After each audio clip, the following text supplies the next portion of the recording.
याद आता है, भर आती है आंखें मेरी, कतरा कतरा रो जाता है। प्रभु निर्णायक मंडल, सम्मान के योग्य श्रोतागण एवं यहाँ उपस्थित प्यारे साथियों को मेरा नमस्कार।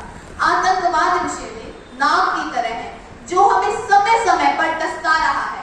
पहले पुलवामा हमला जो 14 फरवरी 2019 को हुआ था, जिसमें हमारे कई सैनिक वीर गति को प्राप्त हुए, और आज मेरी कविता का विषय भी आतंकवाद है। ये आतंकों के गालों पर दिल्ली के चाटे होते, ये आतंकों के गालों पर दिल्ली के चाटे होते, गर हमने 2 के बदले 20 शीश काटे होते, गर हमने 2 के बदले 20 शीश काटे होते। बार बार दुनिया के आगे हम न शर्मिंदा होते, और हमारे सारे सैनिक सीमा पर जिंदा होते, और हमारे सारे सैनिक सीमा पर जिंदा होते।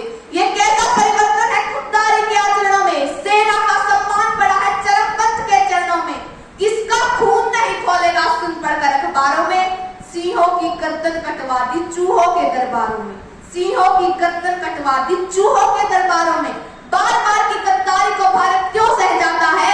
अरे बार बार की गद्दारी को भारत क्यों सह जाता है?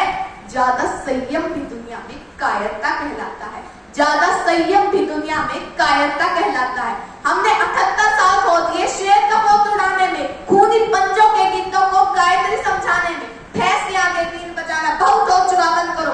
खुद को बिच्छू से कटवाना बहुत हो चुका, बंद करो। नाग कभी पर बेला चंपा कभी नहीं खिलने वाले, और पत्थर की आंखों में आंसू कभी नहीं मिलने वाले। बंदूकों की गोली का उत्तर सद्भाव नहीं होता, हत्यारों के लिए अहिंसा का प्रस्ताव नहीं होता।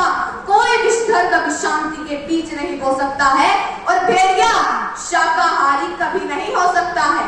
और अब 22 अप्रैल 2025 को एक और आतंकी हमला हुआ, जिसमें 26 निर्दोष लोगों को धर्म पूछकर मारा गया।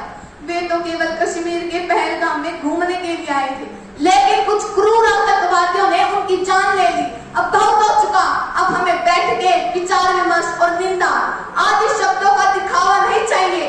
हमें चाहिए हिसाब, हिसाब चाहिए। ये ना मानो सिर्फ गीत गाने लगे हैं, ये ना मानो सिर्फ गीत गाने लगे हैं, काव्य की कला को